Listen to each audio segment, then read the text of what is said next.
बिस्मिल्लाहिर्रहमानिर्रहीम। अस्सलाम वालेकुम स्टूडेंट्स, उम्मीद है आप सब खैरियत से होंगे। आज हम इंटीग्रल इक्वेशन का लेक्चर नंबर 5 करेंगे और लेक्चर नंबर 5 हम डिस्कस करेंगे क्लासिफिकेशन ऑफ इंटीग्रो डिफरेंशियल इक्वेशंस को।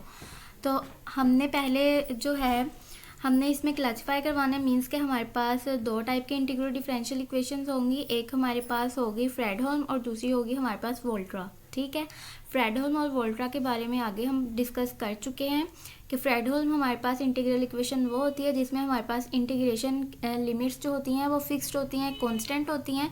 और हमारे पास जो है वोल्ट्रा इंटीग्रल इक्वेशंस वो होती हैं जिसमें हमारे पास जो है one of the integration constant must be variable. ठीक है, वो कांस्टेंट नहीं होती। ठीक है, तो हमारे पास जो है इंटीग्रो डिफरेंशियल इक्वेशंस क्या होती हैं। इंटीग्रो डिफरेंशियल इक्वेशंस जो है हमारे पास बहुत सी साइंटिफिक एप्लीकेशन में हमारे पास अपेयर होती हैं, स्पेशली जब हम कन्वर्ट करते हैं इनिशियल वैल्यू प्रॉब्लम्स या बाउंड्री वैल्यू प्रॉब्लम्स को इंटीग्रल इक्वेशंस में। ठीक है, तो इंटीग्रो डिफरेंशियल इक्वेशंस जो हैं उसमें आपको नाम से ही पता चल जाएगा कि आपके इसमें इंटीग्रेशन भी होगी और आपके पास डिफरेंशिएशन भी होगी। मतलब कि इंटीग्रल और डिफरेंशियल दोनों ऑपरेटर्स जो हैं वो आपके इस इक्वेशन में मौजूद होंगे। Derivatives of the unknown function, आपके पास जो डेरिवेटिव होगा अननोन फंक्शन का वो अपीयर कर सकता है किसी भी ऑर्डर में। उसमें ऑर्डर का कोई भी नहीं है कि कोई एक ख़ास ऑर्डर होगा, नहीं। उसमें फर्स्ट ऑर्डर भी हो सकता है, सेकंड भी हो सकता है और उससे ज़्यादा भी हो सकता है आपके पास। तो क्लासिफाइंग हम इसको करेंगे। सबसे पहला जो है हमारे पास फ्रेडहोल्म इंटीग्रल डिफरेंशियल इक्वेशंस। इसमें हमारे पास होता है कि जब हम डिफरेंशियल इक्वेशंस को कन्वर्ट करते हैं इंटीग्रल इक्वेशन में तो हमारे पास फ्रेडहोल्म इंटीग्रल इक्वेशन आती है। और फ्रेडहोल्म इंटीग्रल डिफरेंशियल इक्वेशन जो है उसमें हमारे पास अननोन फंक्शन जो होता है या उसका एक डेरिवेटिव वो आपका इनसाइड और आउटसाइड इंटीग्रल साइन के जो है वो लाई करता है। यू ऑफ एक्स जो होता है वो इनसाइड इंटीग्रल आता है और यू की पावर एन एक्स जो है ये आपका डिफरेंशिएशन को शो करता है, तो ये आपका आउटसाइड द इक्वेशन होता है। ठीक है, the limits of integration in this case are fixed. इसमें आपके पास आपको पता है कि फ्रेडहोल्म है तो इसमें फिक्स्ड होती हैं और आपके पास ये कांस्टेंट होती हैं इसकी लिमिट्स। ठीक है, तो इक्वेशन को हम क्या कहते हैं, ये इंटीग्रो डिफरेंशियल इक्वेशन है क्योंकि इसमें डिफरेंशियल और इंटीग्रल ऑपरेशन दोनों जो हैं सेम इक्वेशन में मौजूद होते हैं। तो इसमें हमारे पास इंपॉर्टेंट ये है कि इनिशियल कंडीशन जो होती हैं वो मस्ट हमारे पास होनी चाहिए ताकि हम इस इक्वेशन को सॉल्व कर सकें पर्टिकुलर सोल्यूशन के लिए। और फिर आगे जो है ये इक्वेशन जो है इसकी फॉर्म क्या होती है, हमारे पास यू की पावर एन एक्स और एन जो है वो आपका डेरिवेटिव को शो कर रहा है nth ऑर्डर के, इक्वल है हमारे पास unknown function plus lambda a to b K, ये हमारे पास कर्नल है u of t d t. ठीक है, हमारे ए और बी जो है ये हमारे फिक्स्ड हैं और ये कॉन्स्टेंट्स हैं। तो ये हमारे पास वोल्ट्रा जो है फ्रेडहोल्म इंटीग्रो डिफरेंशियल इक्वेशन है, ये डिफरेंशिएशन को शो कर रहा है और ये इंटीग्रो को, तो इंटीग्रो डिफरेंशियल इक्वेशन हमारे पास ये फ्रेडहोल्म की बन गई। ठीक है, एग्जाम्पल है हमारे पास, जैसे ये फर्स्ट ऑर्डर का डेरिवेटिव है आपके पास और यहाँ पर आपका जो है अननोन वेरिएबल फंक्शन एक्स मौजूद है और यहाँ पर आपके पास जो है ये आपके पास इंटीग्रेशन को शो कर रहा है। तो ये आपके पास ये देखिए इनिशियल कंडीशन जो है ये भी मस्ट गिवन है for the particular solution to be find. ठीक है, पर्टिकुलर सोल्यूशन को फाइंड करने के लिए हमारे पास जो है इनिशियल कंडीशन का होना लाजमी है। तो ये हमारे पास सेकंड इसकी एग्जांपल है, आपके पास डबल डेरिवेटिव भी है, सिंगल भी है और आपके पास फिर अननोन वेरिएबल भी है। ठीक है, फिर आपके पास ये इंटीग्रेशन को शो कर रहा है, तो ये इंटीग्रो डिफरेंशियल इक्वेशन हो गया आपके पास। ठीक है, और ये आपकी इनिशियल वैल्यू प्रॉब्लम्स जो हैं ये भी आपको गिवन है।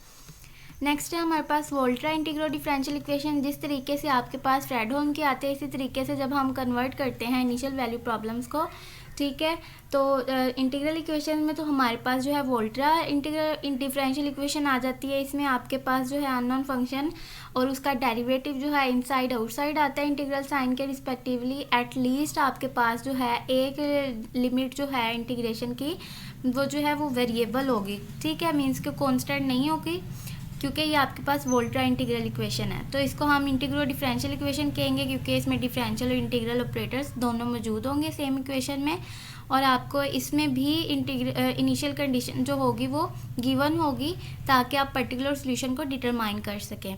तो इसकी जो है वो जनरल फॉर्म होती है आपके पास u of n x equal f of x plus lambda 0 to k integral limits हैं आपके पास kernel u of t d t. देखें ये आपके पास जो है ये वेरिएबल है, तो मीन्स कि आपके पास ये वोल्ट्रा इंटीग्रो डिफरेंशियल इक्वेशन है, ये डिफरेंशिएशन को शो कर रहा है और ये इंटीग्रेशन को शो कर रहा है।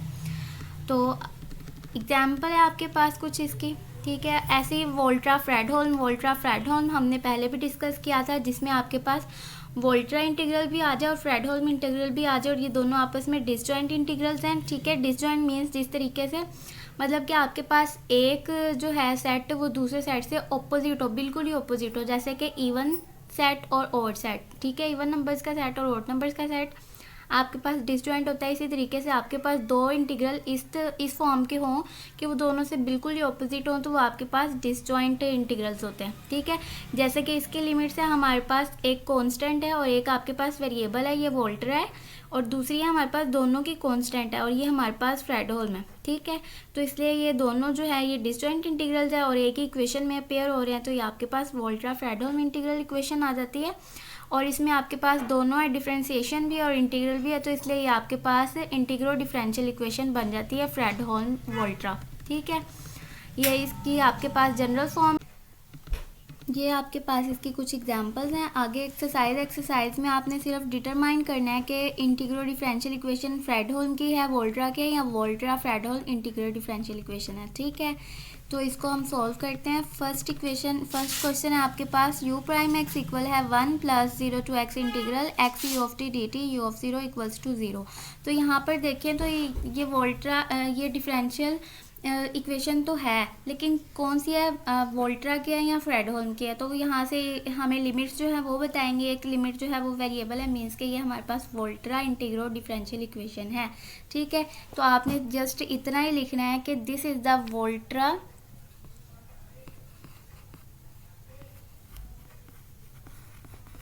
इंटीग्रो डिफरेंशियल इक्वेशन, ठीक है। इंटीग्रो डिफरेंशियल इक्वेशंस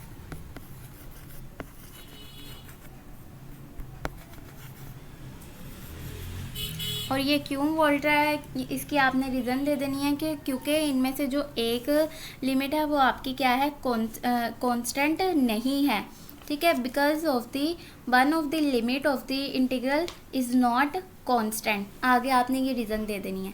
आगे हम सेकंड क्वेश्चन देखते हैं। सेकंड क्वेश्चन में आपके पास ये डेरिवेटिव को शो कर रहा है, डिफरेंशिएशन को, ये आपके पास इंटीग्रल को, लेकिन इसकी लिमिट्स जो हैं वो आपके पास क्या है, दोनों कांस्टेंट है। मींस कि ये आपके पास फ्रेडहोल्म इंटीग्रो डिफरेंशियल इक्वेशन है, ठीक है। और इनिशियल कंडीशंस भी आपको गिवन होंगी, ताकि आपको अगर इसका सोल्यूशन निकालने के लिए कहें तो आप इसका पर्टिकुलर सोल्यूशन फाइंड आउट कर सकें। नेक्स्ट थर्ड क्वेश्चन है। थर्ड क्वेश्चन में आपके पास है आपके पास ये वोल्ट्रा भी है और आपके पास फ्रेडहोल्म भी है, तो आप इसको कहेंगे वोल्ट्रा फ्रेडहोल्म इंटीग्रो डिफरेंशियल इक्वेशन, ठीक है। Because both of the Fredholm integral equation and Volterra integral equations appear in the same equation. Next है आपके पास क्वेश्चन नंबर 4। क्वेश्चन नंबर 4 में आपके पास क्वेश्चन नंबर 4 में भी वोल्ट्रा भी अपीयर हो रही है और फ्रेडहोल्म भी अपीयर हो रही है, तो ये आपके पास वोल्ट्रा फ्रेडहोल्म इंटीग्रो डिफरेंशियल इक्वेशंस हो जाएगी। क्वेश्चन नंबर 5 है। क्वेश्चन नंबर 5 में भी इसी तरीके से आपके पास जो है सिर्फ और सिर्फ आपके पास जो है वो फ्रेडहोल्म इंटीग्रल डिफरेंशियल इक्वेशन है, तो ये आपके पास जो है ये फ्रेडहोल्म इंटीग्रल डिफरेंशियल इक्वेशन हो जाएगी और ये आपके पास Volterra differential equation integro differential equation हो जाएगी, ठीक है। नेक्स्ट टॉपिक है हमारे पास लिनियरिटी और होमोजेनिटी का। लिनियरिटी और होमोजेनिटी में हमारे पास जो है वो क्या होता है, लिनियरिटी मींस क्या आपको पता है उसकी पावर क्या होती है, 1 होती है। और होमोजीनियस में आपके पास आपको पता है कि आपका जो अननोन फंक्शन है f(x) वो आपका जो है इक्वल्स टू 0 हो तो वो होमोजीनियस होता है। और ये होमोजीनियस के लिए आपका और इन होमोजीनियस तब होता है जब आपके पास ये नॉट इक्वल्स टू 0 हो, ठीक है। होमोजीनियस के लिए इक्वल्स टू 0 और इन होमोजीनियस के लिए आपके पास नॉट इक्वल्स टू 0 होता है, ठीक है। कोई ना कोई वैल्यू होगी इसकी, ठीक है। तो तब आपका जो है वो f(x) जो है कोई भी वैल्यू रखता होगा लेकिन वो 0 नहीं होगा, तो आपके पास इन होमोजीनियस होता है, ठीक है। तो इसको डिस्कस करते हैं लिनियरिटी कॉन्सेप्ट में। लीनियरिटी कॉन्सेप्ट में आपके पास होता है कि आपके पास जो अननोन फंक्शन है इंटीग्रल साइन के अंदर जो होता है उसकी जो पावर है उसकी एक्सपोनेंट जो है वो आपके पास क्या होती है, वो 1 होती है। ठीक है, तभी इंटीग्रल होता है ना, लीनियर होता है हमारे पास, सॉरी। ठीक है, तो आपके पास इंटीग्रल इक्वेशन या इंटीग्रल डिफरेंशियल इक्वेशन वो उसको हम तब लीनियर कहेंगे जब उसका जो है unknown function inside the integral sign उसकी जो पावर होगी वो क्या होगी, 1 होगी। तो अगर तो अननोन फंक्शन की पावर जो है वो अदर देन 1 है, मतलब कि 1 के अलावा है, आपके पास कोई भी नंबर है 2, 3, 4 या कुछ और है, तो आपकी इक्वेशन जो होगी वो नॉन लीनियर होगी। जैसा कि आपके पास e की पावर u है, ठीक है, साइन हाइपरबोलिक u है, कोस u है, नेचुरल लॉग 1+u है, क्योंकि आपके पास इसमें अदर देन 1 आ जाती है पावर। तो इसमें इंटीग्रल इक्वेशन या इंटीग्रल डिफरेंशियल इक्वेशंस को हम क्या, इन इक्वेशंस को क्या कहेंगे, ये नॉन लीनियर है। ठीक है, ये आपके पास कुछ इक्वेशन है, इसमें देखिए तो आपके पास जो है इसकी पावर जो है वो 1 है। ठीक है, इसकी पावर भी 1 है, तो इनसाइड भी आपके पास 1 है। इनसाइड में यहाँ पर देखिए तो इसकी पावर 4 है, तो ये आपके पास जो है ये नॉन लीनियर है। ठीक है, यहाँ पर e की पावर u ऑफ t है, तो ये भी आपके पास जो है वो नॉन लीनियर की है। ठीक है, नेक्स्ट आपके पास जो है वो आ जाता है आपका कि इसमें जो पॉइंट आउट है आपके पास लीनियर इक्वेशंस में, except Fredholm integral equations of the first kind give a unique solution if such a solution exist. मतलब कि आपके पास जो है सिवाय Fredholm integral equation first kind के, वो जो है आपके पास यूनिक सॉल्यूशन देते हैं अगर तो उसका जो सॉल्यूशन है वो एग्जिस्ट करे। जाहिर सी बात है, जब आपके पास एक लीनियर इक्वेशन होती है वो आपको क्या देती है, आपको एक यूनिक सॉल्यूशन देती है, और नॉन लीनियर जो है उसमें आपके पास मोर देन 1 सॉल्यूशन भी एग्जिस्ट कर सकते हैं, तो वो आपके पास यूनिक सॉल्यूशन नहीं होता नॉन लीनियर का। ठीक है, तो आपके पास है नेक्स्ट होमोजेनिटी कॉन्सेप्ट। होमोजेनिटी में आपके पास इंटीग्रल इक्वेशन या फिर इंटीग्रल और डिफरेंशियल इक्वेशन आपके पास सेकंड काइंड की होती है, और उसको हम होमोजेनियस या इनहोमोजेनियस तब कहते हैं अगर आपका एफ ऑफ एक्स जो है सेकंड काइंड वोल्ट्रा या फ्रेडहोल्म इंटीग्रल इक्वेशन या इंटीग्रल डिफरेंशियल इक्वेशन में वो 0 हो। ठीक है, जैसे कि हमने पहले डिस्कस किया कि आपके पास f of x equals to 0 हो इंटीग्रल इक्वेशन में, तो आपके पास क्या होगी, होमोजीनियस इंटीग्रल इक्वेशन। और अगर आपके पास वो नॉन 0 हो, ठीक है, तो वो आपके पास फिर इनहोमोजीनियस होगी।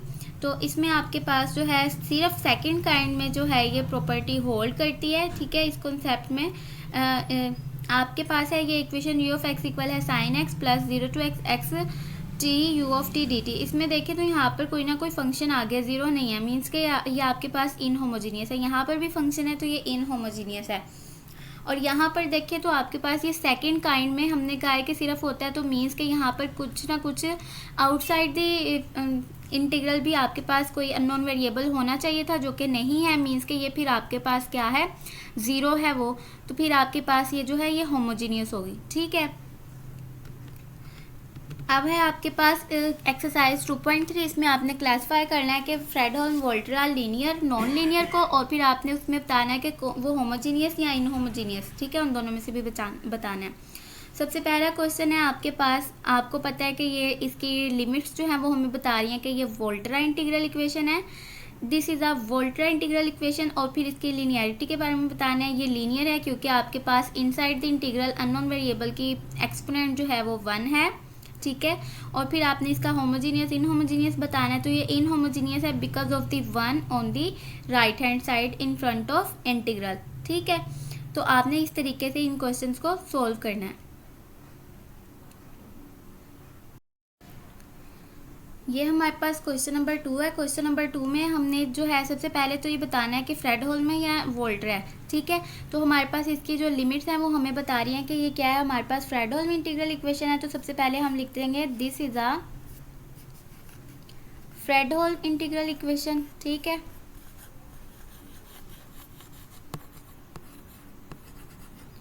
Fredholm integral equation. फिर हमने इसमें जो है इसकी रीज़न बतानी है, because both of limits are constant, because both of limits are constants. फिर आपने इसमें बताना है कि ये लीनियर है कि नहीं है। ये लीनियर है क्योंकि आपके पास inside the integral unknown function की जो पावर है वो 1 है। तो आपने यहाँ पर लिखना है it is linear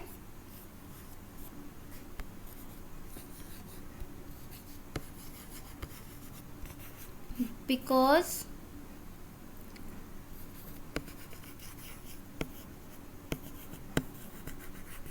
exponent of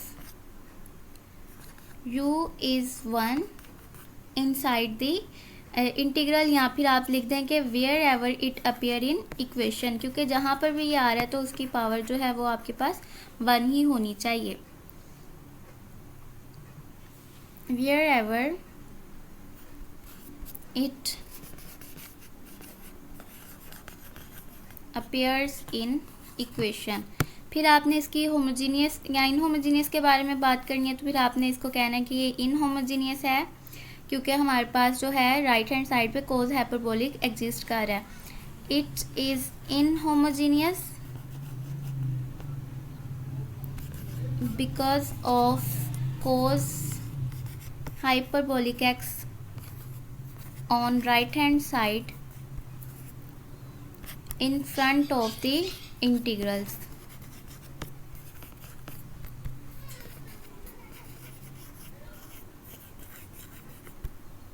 ठीक है, तो आपने इस तरीके से इन क्वेश्चंस को जो सॉल्व कर देना।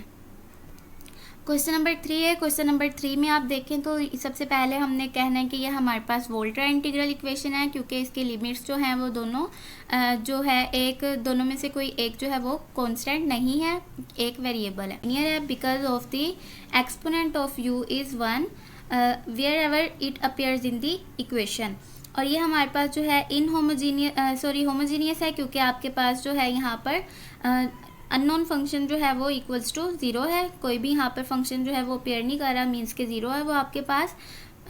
फिर है आपके पास क्वेश्चन नंबर 4। क्वेश्चन नंबर 4 में आपने बताना है कि ये आपके पास कौन सी इक्वेशन है, तो आपने इसको कहना है कि ये आपके पास फ्रेडहोल्म इंटीग्रल इक्वेशन है और ये आपके पास लीनियर है और होमोजीनियस है।